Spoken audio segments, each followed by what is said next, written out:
नमो भगवती वासुदेवाय।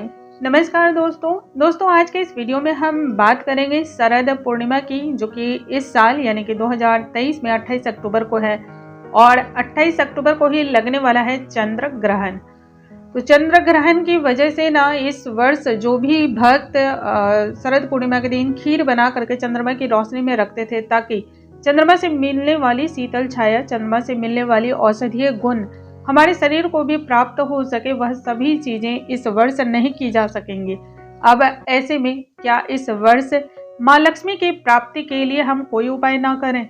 इस वर्ष हम यह उचित और अद्भुत संयोग को हाथ से जाने दें, क्योंकि इस वर्ष माँ लक्ष्मी के प्राप्ति के लिए, माँ लक्ष्मी के प्रादुर्भाव के लिए 6 शुभ योगों का निर्माण हो रहा है, जिसमें माँ लक्ष्मी भूलोक पर पधारने वाली है, भूलोक पर आने वाली है और अपने भक्तों के प्रत्येक घर में वह ध्यान देने वाली हैं, देखने वाली हैं किस घर में उनकी पूजा अर्चना की जा रही है, किस घर में भक्ति भाव से उन्हें ध्यान किया जा रहा है, किस घर में उनके नाम का जाप किया जा रहा है। इन 6 योगों की वजह से जिस भी कार्य को आप करते हैं उसका बहुत जल्द तुरंत आपको हाथों हाथ उसका रिजल्ट देखने को मिलता है। अब ऐसे में अपने हाथ से यह उचित मौका बिल्कुल जाने ना दें और शरद पूर्णिमा पर माँ लक्ष्मी की प्राप्ति के लिए उपाय करना भी ना चूकें। लेकिन उपाय कब करना है, किस प्रकार से करना है, वह हम आगे वीडियो में जानेंगे। आइए वीडियो को स्टार्ट करते हैं। नमस्कार दोस्तों, कैसे हैं आप सभी? उम्मीद करती हूँ आप सभी स्वस्थ होंगे, सुरक्षित होंगे और आप सभी को उत्तम भविष्य की कामना करते हुए आज का ये वीडियो स्टार्ट करती हूँ। दोस्तों, शरद पूर्णिमा पर जैसा कि हम सभी जानते हैं, समुद्र मंथन के दौरान माँ लक्ष्मी का प्रादुर्भाव हुआ। इसी दिन माँ लक्ष्मी का जन्म हुआ। क्षीर सागर के मंथन में माँ लक्ष्मी का जन्म हुआ है। इसी दिन भगवान श्री कृष्ण ने गोपियों संग और राधा रानी के संग रास लीला भी रचाई थी। तो बहुत ही शुभ योग होता है, बहुत ही ज्यादा इस योग में इस दिन किए जाने वाले कार्य का प्रभाव काफी तेज होता है। तो इसलिए हाथ से बिल्कुल ना जाने दें।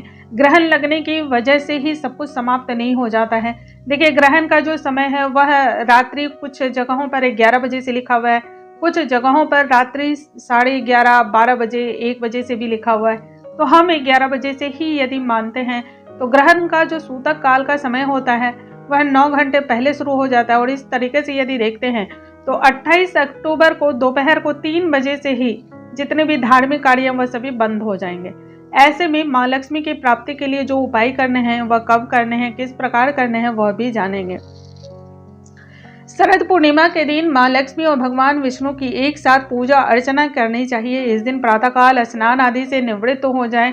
स्नान ध्यान करने के बाद आपको अपने घर के मुख्य द्वार पर तोरण बांधना चाहिए, क्योंकि माँ लक्ष्मी तोरण की जो खुशबू होती है, आम के पत्तों की जो खुशबू होती है, या फिर पान के पत्ते की जो खुशबू होती है, अशोक के पत्ते की जो खुशबू होती है, वह माता लक्ष्मी हो या फिर जितने भी देवी देवता हैं वह उनकी खुशबू से बहुत अधिक जो है ना प्रभावित होते हैं, आकृष्ट होते हैं। जिस घर से ऐसी खुशबू आती है उस घर की तरफ वह पहले बढ़ते हैं, ऐसा माना जाता है।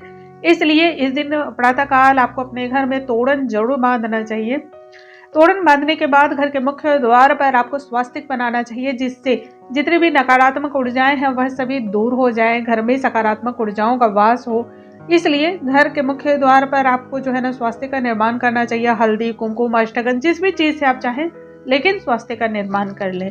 अब आपको अपने घर के जिस भी स्थान पर पूजा स्थल आपने बना रखा हो वहां माँ लक्ष्मी के समक्ष यदि आप व्रत करते हो तो व्रत का संकल्प ले लें, और यदि आप व्रत ना करते हो तब ऐसे में जितने भी तामसिक भोजन हैं उन सभी का त्याग तो जरूर कर दें। इस दिन लहसुन, प्याज और जो भी चीजें हैं, मूली, बैंगन, ये सभी चीजें इस दिन नहीं खानी चाहिए। अब बात करते हैं माँ लक्ष्मी और भगवान विष्णु के समक्ष एक दीपक जलाएं। दीपक जला करके आप उस दिन के अनुष्ठान का संकल्प जरूर लें, जिस भी तरीके का आप लेना चाहते हो। या तो आप उनके नाम का जाप का ले सकते हैं, आप चाहे तो उनके निमित्त अखंड ज्योत का संकल्प ले सकते हैं, आप चाहे तो उस दिन आप उनके निमित्त दान का संकल्प किसी चीज का ले सकते हैं। तो जैसा आप चाहें वैसा आप संकल्प जरूर ले लें। इसके बाद आपको करना है, इस दिन सबसे पहले पूजा अर्चना करने के बाद माँ लक्ष्मी और भगवान विष्णु की पूजा अर्चना कर लें। उसके बाद पीपल के वृक्ष की सेवा इस दिन जरूर करनी चाहिए। माना जाता है शरद पूर्णिमा पर चंद्रमा सबसे पृथ्वी के सबसे नजदीक आ जाता है और इसलिए माता लक्ष्मी का प्रभाव भी इस दिन सर्वाधिक होता है। पीपल के वृक्ष में सभी देवी देवताओं का वास होता है और इस दिन माँ लक्ष्मी पीपल के वृक्ष में सर्वाधिक तौर पे और बहुत ही प्रभावशाली तरीके से वास करती हैं। इसलिए एक तांबे का लोटा लें, उसमें जल और मीठा जल तैयार कर लें दूध वगैरह डाल करके, क्योंकि शरद पूर्णिमा है तो दूध अवश्य थोड़ा सा मिला लें। चीनी या फिर शक्कर, कुछ जो भी चीज़ें मीठी हो डाल दें। उसके बाद पीपल के वृक्ष को जरूर सींचना चाहिए इस दिन। आप चाहें तो भोग में कोई सफ़ेद मिठाई भी लगा सकते हैं, क्योंकि शरद पूर्णिमा है, माँ लक्ष्मी को सफ़ेद वस्तुएं अत्यधिक प्रिय मानी जाती हैं।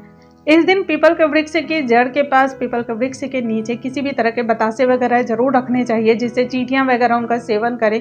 जितना ज़्यादा किसी अन्य परजीवी या फिर प्राणी वगैरह आपके द्वारा लगाए गए भोग को ग्रहण करते हैं, उतना ही ज़्यादा आप पर देवी देवताओं के आशीर्वाद की प्राप्ति होती है। अब दूसरा उपाय के लिए आपको जाना है मंदिर, लक्ष्मी नारायण के मंदिर चले जाएं। और माँ लक्ष्मी को गुलाब के फूल, इत्र वगैरह बहुत अधिक प्रिय माने जाते हैं, तो इस दिन गुलाब के फूल और इत्र आप ले लें। सुगंधित अगरबत्तियां वगैरह ले जाकर के लक्ष्मी नारायण के मंदिर में दान करना चाहिए। यदि संभव हो तो वस्त्र का दान भी उनके निमित्त करना चाहिए। ऐसा करने से भी भगवान श्री नारायण और माँ लक्ष्मी की कृपा की प्राप्ति आपको मिलती है और इससे सभी प्रकार के दोष भी दूर होते हैं। देखिए, शरद पूर्णिमा को बहुत ही छोटा या फिर यूं ही अन्य दिनों की तुलना में नहीं मानना चाहिए। शरद पूर्णिमा बहुत ही ज़्यादा प्रभावशाली होता है। मन का कारक चंद्रमा वैसे भी है, तो इस दिन चंद्रमा का प्रभाव सबसे ज़्यादा आपके मन और मस्तिष्क पर होता है। मन और मस्तिष्क को शांत करना है, मन और मस्तिष्क को मजबूत करना है। और यदि आपका मन मस्तिष्क प्रभावशाली तरीके से काम करता है, मजबूत होता है, तो जीवन के हर तरफ आपको ख्याति प्राप्त होती है। उम्मीद करती हूँ आज का ये वीडियो आप सभी को बहुत अधिक पसंद आया होगा। ऐसी और भी जानकारियों के लिए हमारे चैनल पे बने रहें। अगले वीडियो में नई जानकारी के साथ हम फिर से मिलेंगे। तब तक के लिए नमस्कार दोस्तों।